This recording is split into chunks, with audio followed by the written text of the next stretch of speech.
Now the Chafetz Chaim goes through various kinds of damage that can happen when you mention or hint that somebody is not smart. Somebody is not intelligent, not wise, not smart, not quick.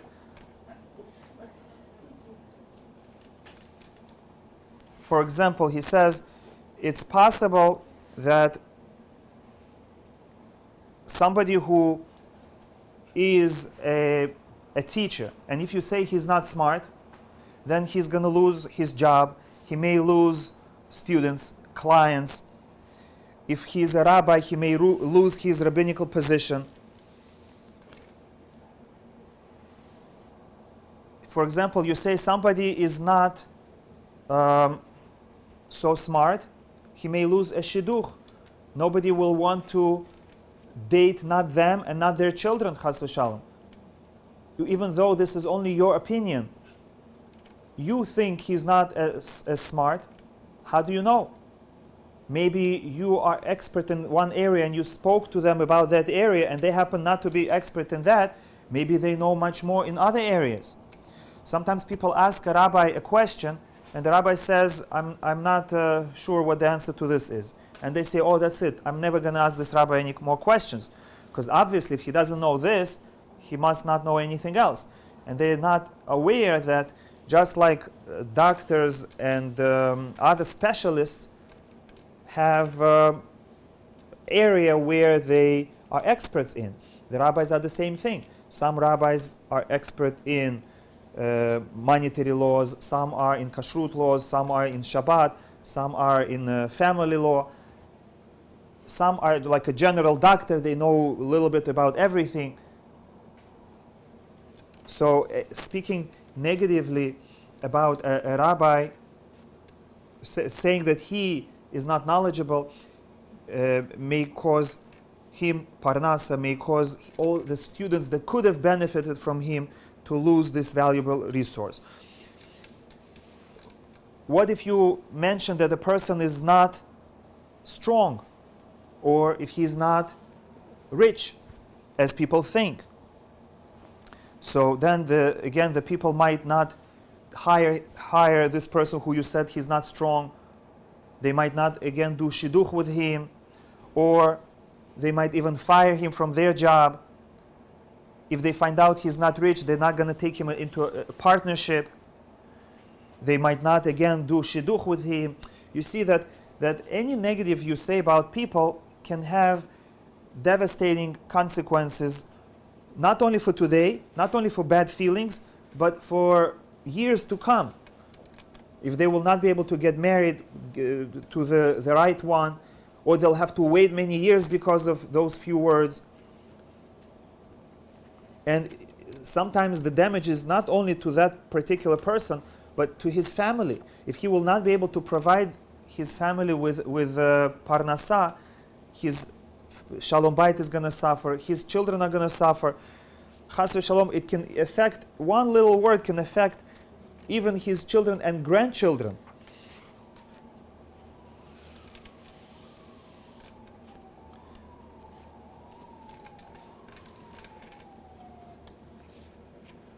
Before we say anything, we should ask ourselves a couple questions. Number one, do my words have the potential to cause harm to anybody? Whether it's a friendly conversation between two ladies, or husband and wife, or an employer and employee, a mother-in-law and a daughter-in-law, do my words have the potential to cause harm to another person? And another good indicator is to ask yourself, will the person that I'm about to speak about feel embarrassed if he knew right now that I'm speaking about him this way? Put yourself in his shoes and say, if I knew that my friend is speaking these words about me right now, will I feel bad and will I want them to say it or not?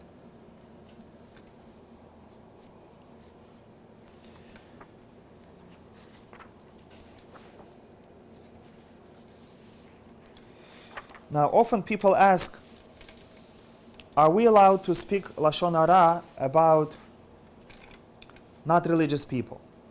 So last time we spoke about when we're allowed to judge someone unfavorably. That if somebody is committed to a sin knowingly, so then we're allowed to mention that this person does not observe that mitzvah. But again, the reason for us speaking about him is not to embarrass him. If we want to embarrass somebody, then we're never allowed to speak about even evil people. The reason why we would be able to speak about someone who is doing avirot freely is only to warn others and to give them example, to either not repeat this behavior or to stay away from this person. Or hopefully that people will speak to them and change, and he will change his ways. If somebody doesn't keep the entire Torah, somebody he denies Torah, denies Hashem knowingly, then we are we have more freedom to speak negatively about them. But again, the point is not to embarrass them.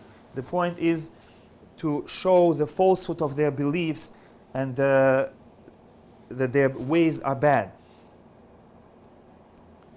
There's a famous story in a Gemara that one Tana wanted to pray to Hashem that certain Reshaim in his neighborhood should die. And his wife said to him, once you're praying, why are you praying that they should die? Why don't you pray that they should do teshuvah? Pray that they should stop doing sins, and then automatically they will, the Reshaim, the evildoers will not exist because they're going to change their ways. And he agreed and he prayed for them to do teshuvah, and that's what happened. They did teshuvah. So the only reason to speak negatively about it is not to put someone down, not to destroy someone, chas v'shalom, but only to teach others or hopefully find a way to improve them.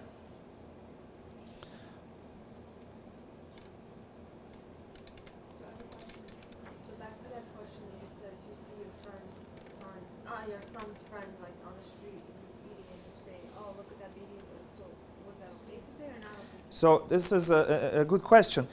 We mentioned that if you see somebody eating on a street while walking, this is not something that we should do, right? Eating in public places is looked down upon. Number one, a person should eat like a human being, meaning sitting down in the private of his home.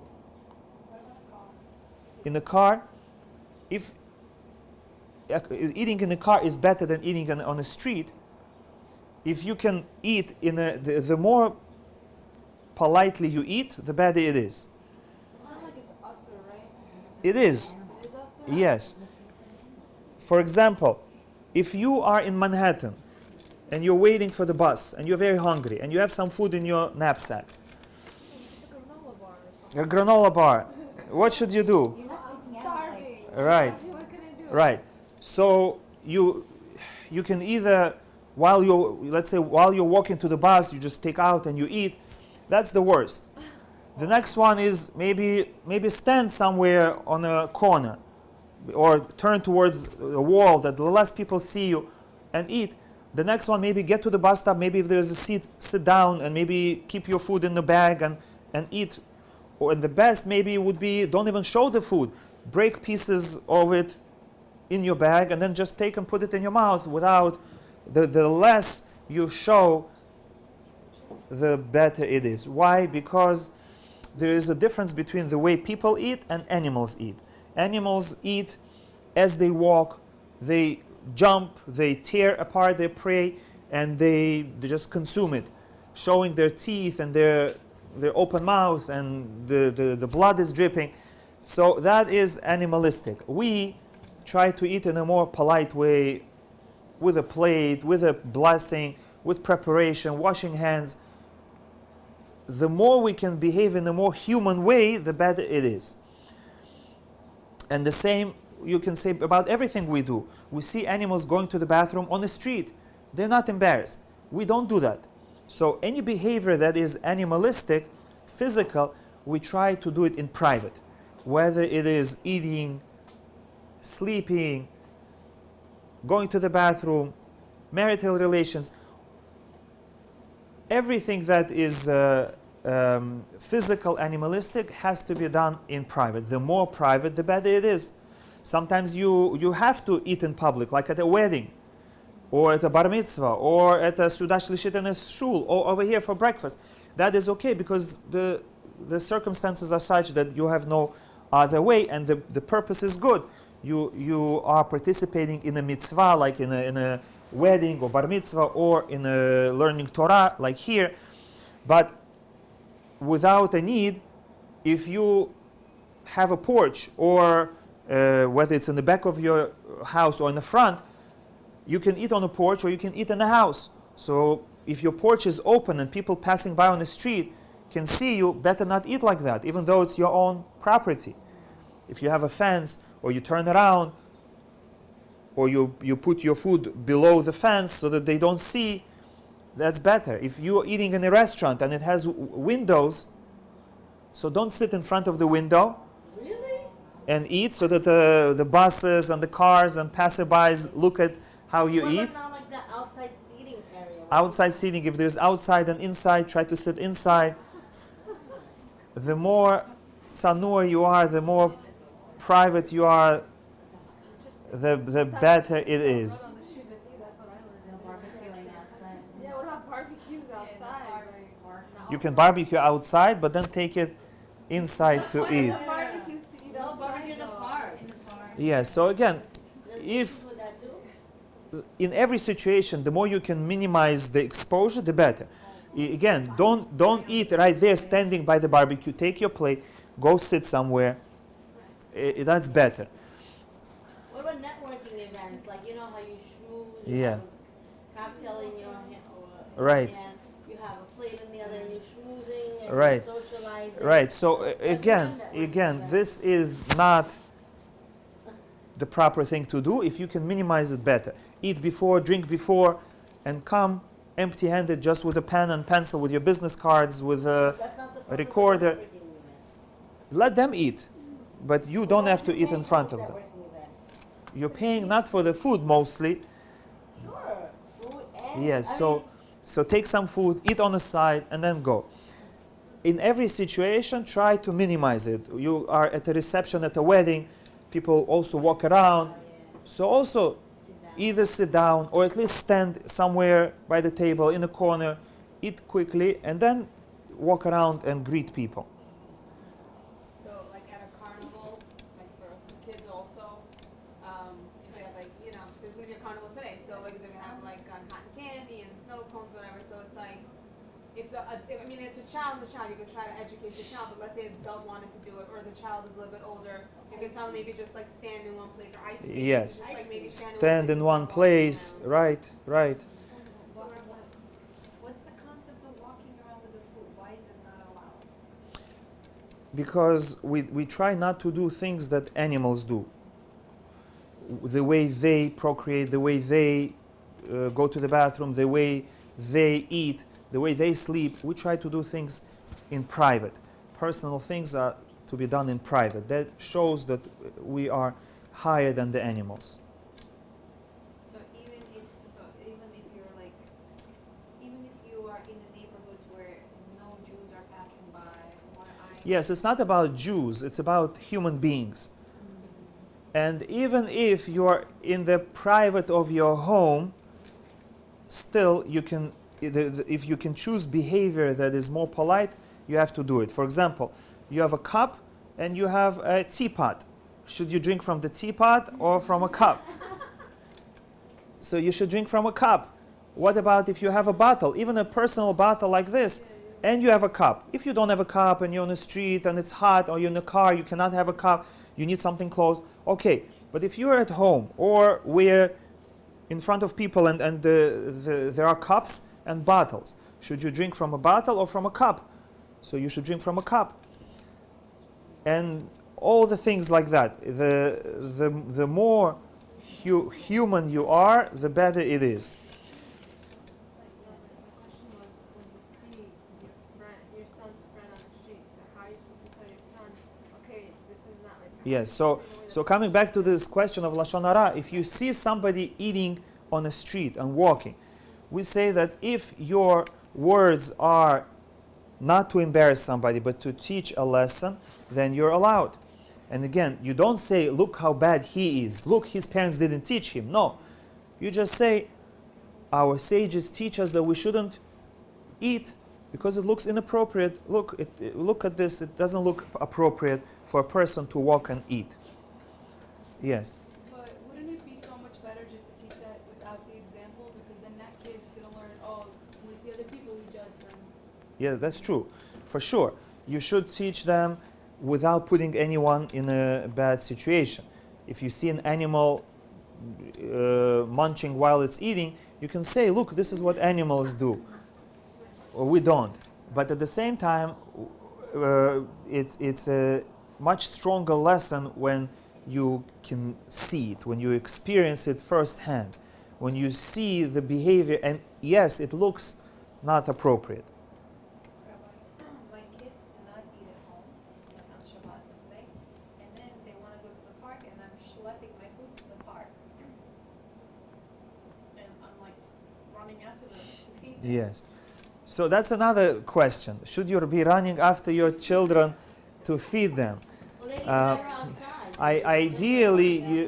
Ideally they should eat at home. But sometimes it happens, at home it's hot, it's boring, outside it's nice, pleasant weather, they'll have better appetite. Okay, take it outside, but keep it by you. If they want, let them come to you, let them sit down, and you eat, you feed them. Don't run after them. Especially, I recently heard from Rabbi Victor Miller, he says, one of the worst things that a mother can do is to beg her child to eat. Why? Because that teaches a child a lot of bad things. And one of the bad things that it teaches the child is not to appreciate his mother, and not to appreciate her cooking, and not to appreciate her care. Because then he feels like he is doing favor to his mother by eating her food. And the more you stand on your knees and you beg and you bribe your child to eat, the more he's going to become spoiled, and the more he's not going to appreciate you, and the more he's going to feel that you owe it to him, that he ate your food. And now you owe him a nice dessert because he ate your food. As opposed to him saying thank you for every bite you give him, to appreciate that you toiled and you cooked and you schlepped and you earned and everything you did for him.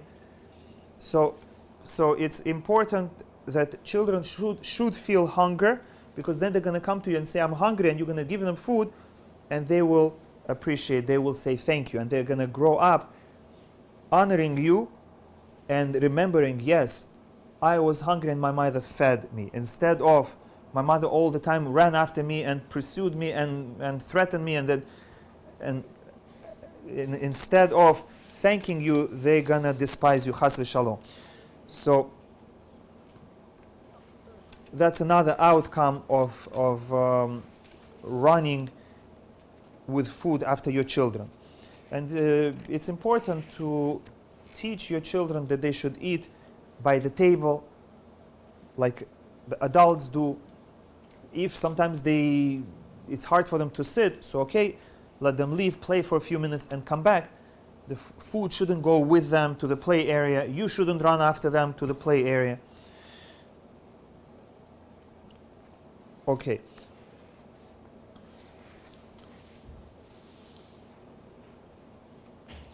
Now, there are different categories of people who are not following the Torah. There are some, which was more common in the past, who went to yeshiva, they believe in God, they know all the laws of the Torah, but they choose to go against it. They say, I know we have to keep Shabbat, but I want to do it against God, and I want to break the law on purpose. Chas v'shalom. So this is one category of people. Then there is another category of people where it's just ignorance. People don't know what's right and what's wrong. They don't know, is there God or not? Of course, if there is God, they're going to respect Him and listen to Him, but we just don't know if there is one. So such people are in completely different category, and majority of people that were raised in a family that was not religious fall into this second category, which means they are good people, just they are ignorant. And because they're ignorant, they make mistakes. And therefore, when we judge them, we don't judge them. We say what they do is wrong, but not because they're bad, because they never had opportunity to learn in yeshiva. They never had opportunity to be raised in a religious family. They never had opportunity to find out what is right and what is wrong. So such people are considered tinok shenishbat. Tinok means they're still a child, and they were captured while being a child into a society that practices other laws. And they were raised in that society. So as far as Judaism is concerned, they're still a child, uneducated child. And you cannot ask much of such people. Once I said a story here about Baal Shem Tov, that once he asked Hashem to please show him the person who honors Shabbat the most. And he saw a dream. And in the dream, he saw a man, seemingly a non-Jewish man, who had gathered a party of friends, non-Jews, and they were drinking and eating and having good time. And in the dream, he was told that this is the man who honors Shabbat the most. So he said, how can it be? So in the dream, they told him that this man is Jewish, but when he was young, the non-Jews went through the village and they captured him and they brought him to a non-Jewish place, and he grew up as a non-Jew. And the only thing he remembered about being Jewish is that at the end of the working week, we celebrate. One day a week we celebrate. But he didn't know what it was and how you celebrate. So he said, this is the only memory of Judaism I have. So one day a week, I'm going to collect money the whole week, whatever I earn, and I'm going to call all my friends, and I'm going to buy all the good foods and drinks, and we're going to celebrate the whole day. So because he did it with such devotion, giving all of his resources to this mitzvah, it was considered as if he really kept Shabbat, because that's what he really wanted to do, and to his understanding, he was doing the most. So sometimes you see a person who doesn't keep anything, but that doesn't mean that you can think or speak negatively about them. And sometimes it happens that these people are your own parents or your grandparents. And question is, how do you speak about them to your children? You can't say, oh, the grandpa or the grandma are apikorsim, they're atheists, they're rishaim. You cannot say that, because they're good people. So again, you have to explain to the child, how did it come about that they became like that? You have to explain that they lived in Russia, and that the bad government decreed that all yeshivas should be closed, and all the mikvahs should be closed, and all the synagogues should be closed, and all the rabbis were sent to Siberia or killed, and they were forced to go to school and to work on Shabbat. And slowly, generation after generation, they forgot, and they didn't have opportunity to go to yeshiva.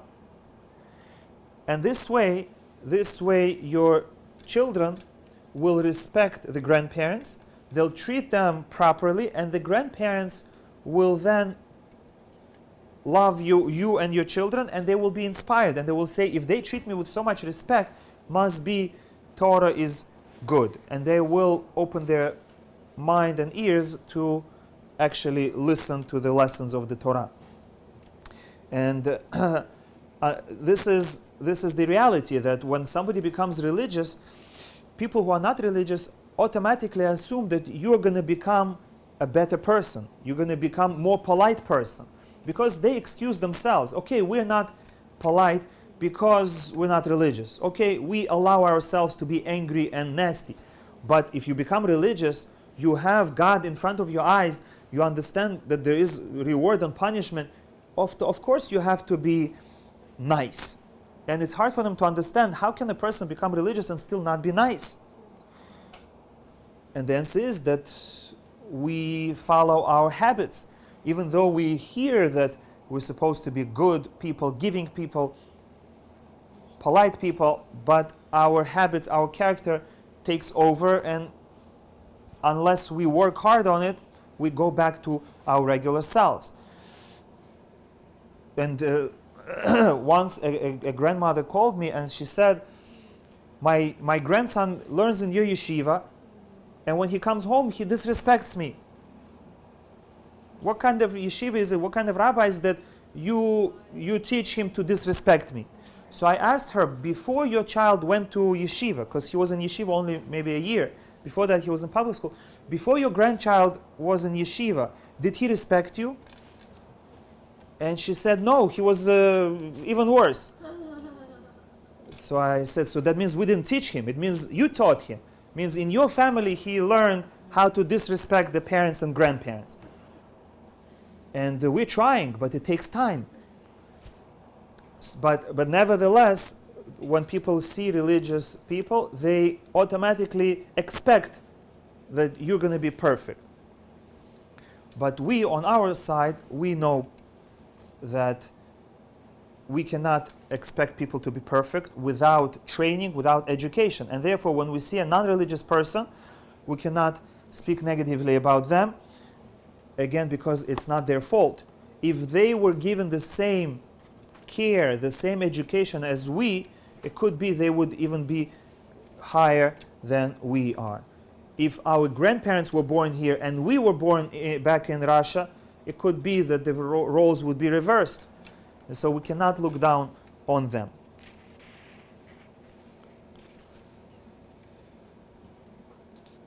Now, we have another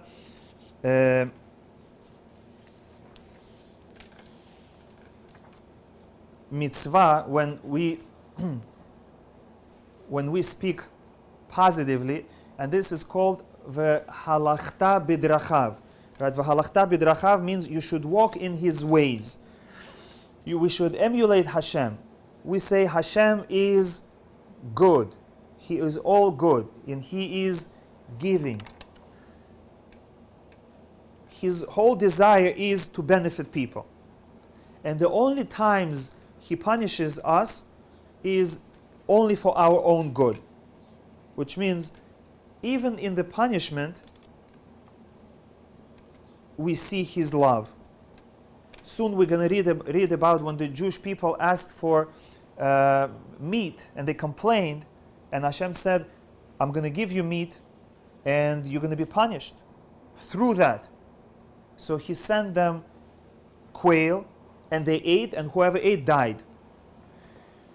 But it says that when He sent them quail, these birds were flying in large masses, and they were flying elbow height. It asks, why were they flying elbow height? And it says because Hashem didn't want Jewish people to work hard catching them. They asked for meat, so He's giving them meat. How He's giving? All you have to do is just with your hand, just go like this, and the bird flies into your hand. And it says so many birds flew that each person had many piles of birds that they caught. So even when giving the punishment, Hashem is doing it with love, not to give any extra burden. So we have to follow Him. And if we want to hurt somebody, chas v'shalom, if we want to speak negatively about somebody, we should keep that in mind. V'halachta bidrachav. We have to walk in Hashem's ways and only speak negatively and only hurt somebody if it's for their benefit. Of course, only if they deserve and only if this is the only thing that's going to help them. But in our mind, we must have this attitude I love them, I want to help them, I want them to become a better person, and I, chas v'shalom, don't want anything happen to them that's more than necessary. Not in spite, not as revenge, not out of anger, but out of love. And if it says that if you are not able to give rebuke out of love, then you are not obligated to rebuke somebody. Which means if you see a friend sinning, you have a mitzvah to rebuke them. But you only have mitzvah to rebuke them if you know how to do it. If you're doing it out of love, if you're doing it for their benefit. If you're angry, you don't have to, just ignore it. If you want to hurt them, if you want to show it to them, then you cannot do it. And it even applies to your children. If you see your child, and the older your children are going to get, the more they act rebelliously, and the more you feel that it's against you, and the more you want to answer them, and the more chas v'shalom you want to hurt them, if you cannot speak to your children with love inside your heart, even if your message is harsh, but it's spoken with love, if you cannot, then you don't have to rebuke them. And even though it's your child who is not keeping the mitzvot, chas v'shalom, it's not your problem. And even if it's your child who is hurting other children on the street, it's not your problem. Because if you don't know how to speak to the child properly, not to hurt them, then it's not your responsibility. Because we say we cannot do a sin even if we want to do a mitzvah. Even if we want to stop someone else from sinning greatly, we cannot do even a small sin. We cannot even do a rabbinic prohibition if we want to stop somebody from doing a Torah prohibition. And so in choosing our words, we have to keep this lesson in mind. Am I emulating Hashem? V'halachta b'drachav. Am I doing it out of care for this individual? I really want them to succeed. I really want them to become great. I love them and I want to help them. I want them to improve. If not, then you have no business of speaking about them. Then it is Lashon Hara, then you are making fun of them, then you are, chas v'shalom, making yourself look better at the expense of someone else. So, with this we stop today. If you have any questions, please, and next week we're going to go more through practical aspects of Lashon Hara and how to do teshuvah for Lashon Hara. Are you allowed to express negative opinion about someone by facial expression?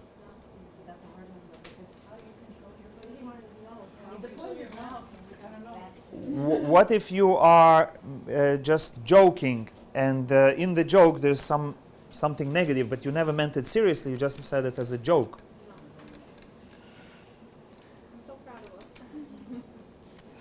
What about writing Lashon Hara without speaking?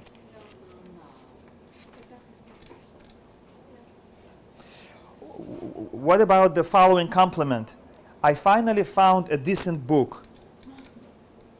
Your book is so much better than the one my neighbor wrote. You're not going to say which book it is, right? He probably will know who your neighbor is. Oh. I thought the book the neighbor recommended. I heard it wrong. Yeah, no. Oh, is it permissible to repeat a double meaning statement? My friend is quite funny.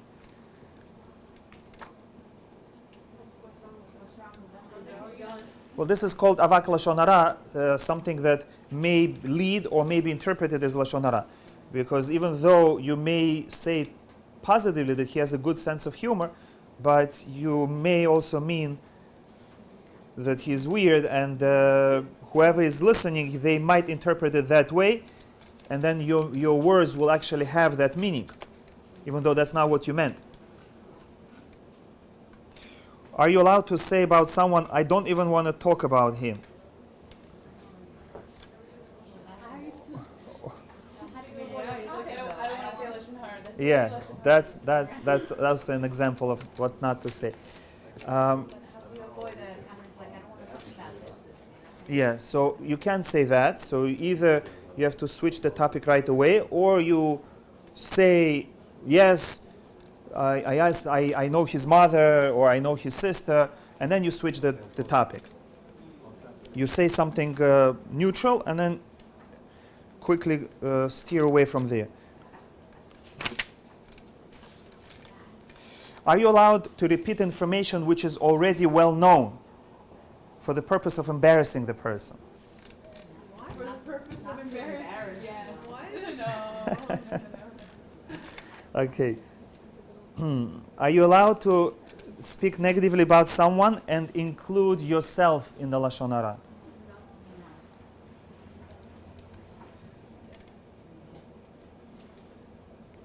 For example, to say, my sister and I are very lazy. Okay, what about saying, she's the only nice woman on my block? Can you speak Lashon Hara if you are at risk of losing your job? No. Oh, wow, really?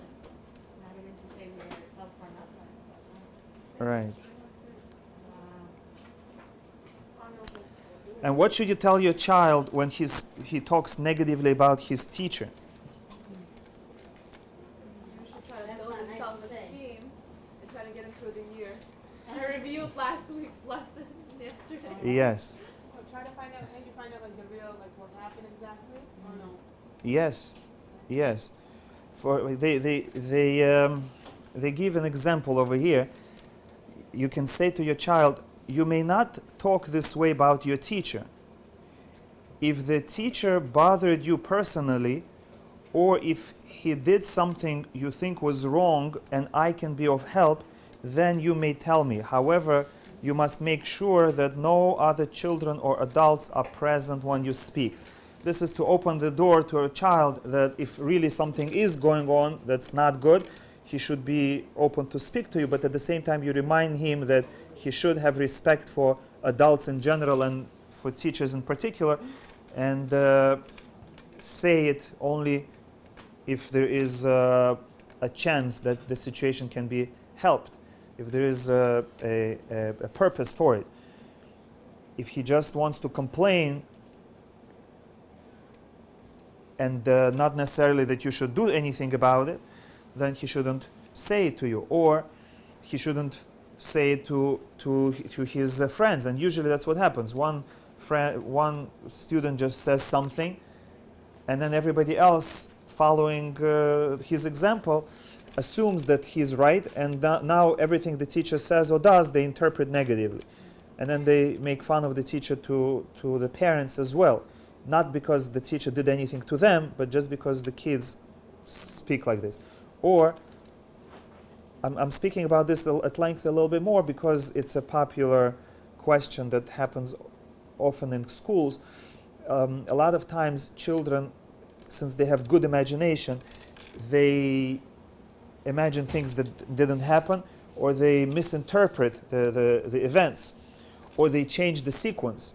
Often it happens, they did something and the teacher reacted, and they say the teacher did it, and that's why I had to defend myself. So you cannot automatically believe a child, but at the same time you keep the door open, but you tell the child, I will speak to the teacher to find out her version, the other side of the story. This way the child will be more honest because he knows that his words are going to be checked out. Otherwise the child will just, to protect themselves and to get the teacher into trouble, they will say things that may not be true or are exaggerated or invented. Yes. I have a question. So there was a scenario yesterday where, so the children in shul had an altercation and whatever, and something was said. Then my daughter comes to me, and she was hurt by what was said to her. And she said, so-and-so said this to me. And of course I said, well, you know, it's not nice, whatever, and I'll speak to her mom about it. Mhm. Am I allowed to speak to her mom about it? So you have to think like this. If my daughter did something not nice, would I appreciate if whoever's mother would come to me and complain about my daughter? So how do you approach the situation? How do you approach the situation? There was name calling. Yeah. But- So you have to, first of all, speak to your daughter that maybe she started or maybe she continued. So there was, yes, so I heard my daughters who was affected, my other daughter who was there witnessing, and my daughter didn't behave correctly. She says, yes, I behaved wrong, but I don't feel that what was said to me was right also. Of course. Whenever you provoke somebody, you don't know what their reaction is going to be. And when a person is angry, already you cannot judge them as much. The one that started is much more at fault than the one that reacted, even though the one who reacted should have reacted differently, but we're not angels, we're just trying to be righteous, but you cannot blame somebody for overreacting. And therefore the first thing is to speak to your daughter that she shouldn't Right. provoke such behavior. And if possible, if you can speak to that girl and make peace between them without even parents They're knowing. friends, but they just Yeah, said that. yeah, because most likely her parents already said this to their daughter. They told her don't use such words, don't call people names, but it's hard to control yourself, especially if somebody is teasing you. So telling this to the parent is not going to help because the parent already probably said it 100 times, and saying it one more time is not going to change. It's just going to make the parent hurt.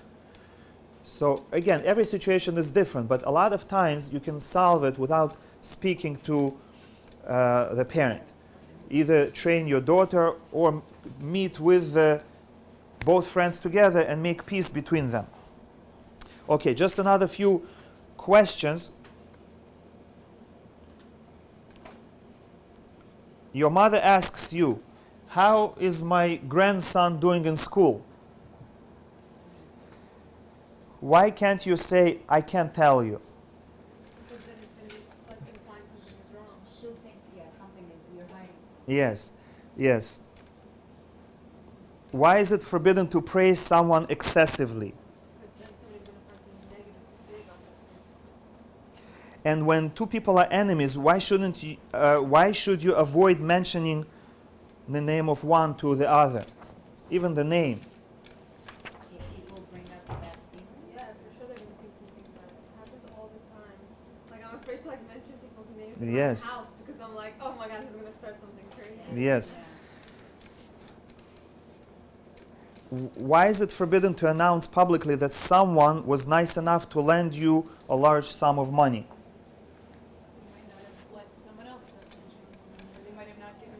It's not Yeah, maybe they didn't give to someone else, or maybe now people are gonna hear it and they're gonna go and ask them for a loan.